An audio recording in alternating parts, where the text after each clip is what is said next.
తండ్రి కాళోజీ రంగారావు, తల్లి రామాబాయి. మహారాష్ట్రలో ఉన్న ఆయన కుటుంబం తర్వాత వరంగల్ జిల్లా మడికొండకు వచ్చి స్థిరపడింది. కాళోజీ ప్రాథమిక విద్య మడికొండలో కొనసాగగా ఉన్నత విద్య హన్మకొండ, హైదరాబాద్లలో పూర్తి చేశారు. ఉన్నత విద్య పూర్తి కాగానే 1940లో రుక్మిణీబాయిని పెళ్లి చేసుకున్నారు. వీరికి రవికుమార్ అనే కుమారుడున్నారు.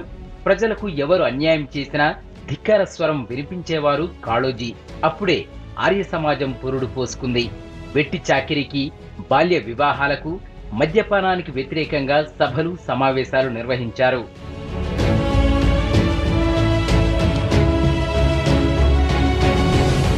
అన్నం రాశిలో ఒకచోట, ఆకలి మంటలు మరోచోట అంటూ తన రచనలు చేసి ప్రజల్లో చైతన్యం రగిలించారు మహాకవి.